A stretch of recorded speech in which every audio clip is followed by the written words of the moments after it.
তো রাতারাতি এই ভিডিওটা নিয়ে অনেক সমালোচনা চলতেছে, অনেকে এই ব্যাপারটা বুঝতেছে না, অনেকে আবার অনেক মন্তব্য করতেছে, নানান ধরনের নানান কিছু বলতেছে। তো আসল মেন ঘটনা আজকে আমি আপনাদেরকে বলবো। তো বিস্তারিত কিছু বলতে চাই না, মেন কিছু ঘটনাটা আমি আজকে বলবো।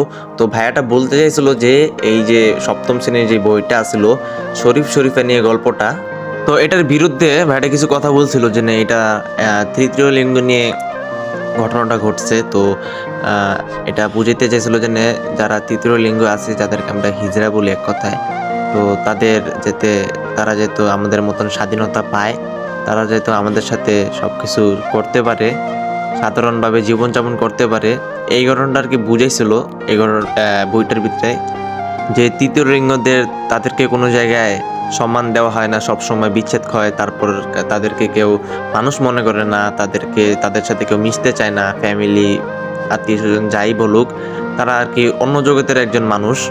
গল্পটা আমি পুরোপুরি পড়ি নাই, যতটুকু শুনছিলাম ততটুকুই বলার চেষ্টা করবো। তো বইটার ভিতরে লেখা হয়েছিল যে একজন তৃতীয় লিঙ্গা মানে শরীফ ছোট থেকে শরীফ ছিল, বড় হওয়ার পরে সে শরীফ হয়ে গেছে, এই ঘটনাটা বলছে। এই ঘটনা বলার পরে মেন উদ্দেশ্য ছিল আর কি বোঝানোর জন্য যে তাদেরকেও কিছু স্বাধীনতা দিতে হবে, তারা যেভাবে চায় মানে মানুষের সাথে চলতে, সেভাবে থাকতে দিতে হবে। তো ভাইয়াটা এটার বিরুদ্ধে গেছে, তো বিরুদ্ধে নিয়ে অনেক কথাই বলছে। তো আমরা এইসব বিষয়গুলো সিরিয়াসলি দেই না। আজকে এই যে ভাইয়াটা বললো এতগুলো কথা, তাই এগুলো সিরিয়াসলি নিছে।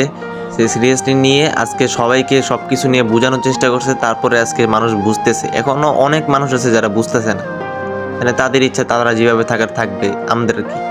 তো ভাইয়াটা বুঝাইতে চাইছে যে এরকম যে একজন যদি মানে ছেলে আল্লাহ তাআলা সৃষ্টি করছে, সে ছেলেই থাকবে, বাস, কারো ক্ষমতা নাই তাকে মেয়ে বানানোর। এবং কি ওই তৃতীয় লিঙ্গর মানুষটা যদি নিজেকে মেয়ে মনে করে, মানে পুরুষ থাকা সত্ত্বেও যদি তাকে মেয়ে মনে করা হয়, তাহলে আসলে এটা অনেক বড় গুনাহ হবে, এবং কি আল্লাহর সাথে তুলনা দেওয়া হবে। কারণ আল্লাহ তাআলা বানাইছে মানুষকে, মানুষের শ্রেষ্ঠ সম্পদ হলো পুরুষ আর মহিলার মনে করেন পরিচয় হলো নিজের ব্যক্তিগত জিনিসটা। আর এখন সেটা নিয়েও আজকে মজা চলতেছে, অনেক কাহিনী চলতেছে, কেউ মানতেছে কেউ মানতেছে না। শেষে তো ভাইয়াটা এইটা বুঝিতে চাইছিল যে তারা আছে, তাদের মতন সমস্যা নেই, কিন্তু তারা যদি মানুষের সাথে যদি ভিড় করে চলতে যায়, মানুষের সাথে যদি থাকতে চায়, তাদের স্বভাব নিয়ে, তাদের চরিত্র নিয়ে, তাহলে আসলেই সাধারণ মানুষরা ধ্বংস হয়ে যাবে, মানে সমাজ আর সমাজ থাকবে না। তারপরে কথাটা ছিল ধর্ষণ নিয়ে, মানে বুঝাইতে চেয়েছিল এইভাবে যে একটা ছেলে একটা মেয়েকে ধর্ষণ করলে, জোর জবরদস্তি করলে, কিছু একটা করলে সেটাকে ধর্ষণ বলা হয়। কিন্তু একটা ছেলে মেয়ে সেজে যদি মেয়ের সাথে যদি কোনো খারাপ কিছু বলে, তখন তো কোনো আইন তো আর কোনো মানবে না, এটা মানে আইন তো আর প্রমাণ ছাড়া কিছু বলতে পারবে না, তখন তার বিরুদ্ধে আইনটা কি হবে সেটা বুঝতে চাইতেছে।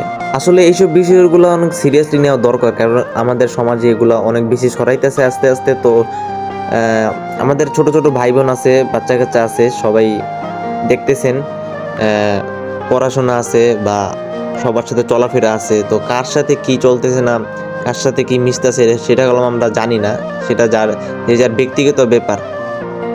তো অবশ্যই এই বিষয়ে সিরিয়াস নেওয়া দরকার, কারণ বলা যায় না কোন সময় কি পরিস্থিতি হয়ে যায়। তারপরে বাংলাদেশের বলে নতুন আইন হচ্ছে। তো ভাইটা বললো যে বাংলাদেশে আইন হবে এরকম যে যারা তৃতীয় লিঙ্গ আছে তাদেরকে স্বাধীনতা দেওয়া হবে, এবং কি তারা যেভাবে চায় সেভাবে চলতে পারবে। তারপর তাদেরকে যদি কেউ যদি পেরেশানি করে বা বেশি সমস্যা করে, তো তার বিরুদ্ধে অভিযান চলবে, এবং কি শাস্তি দেওয়া হবে 1 বছরের জেল এবং কি 50,000 টাকা জরিমানা। এটা সাধারণ মানুষের জন্য। তবে এটা তো কেউ মেনে নেবে না ভাই, না। একজন ছেলে তার গোপন অঙ্গ ছেলে, সে যদি শরীরে দেহতে যদি সে মেয়ে, সে যদি একটা ছেলের সাথে যদি মিশতে চায়, কোনো ছেলেই মিশতে দিবে না তাকে, সবাই তাকে অবহেলা করবে। সবাই কি, সমাজের সবাই তাকে অবহেলা করবে। একজন মেয়ে যদি ছেলে হয়ে যদি মনে করেন ছেলের সব কিছু পোশাক টোশাক পরে যদি মেয়েদের সাথে মিশতে চায় বা ছেলেদের সাথে মিশতে চায়, এটাও কেউ সমাজ মেনে নেবে না। তো আল্লাহ তাআলা ছেলেকে ছেলে বানাইছে, ছেলে স্টাইলে ছেলে চলবে, মেয়েকে বানাইছে মেয়ে স্টাইলে মেয়ে চলবে।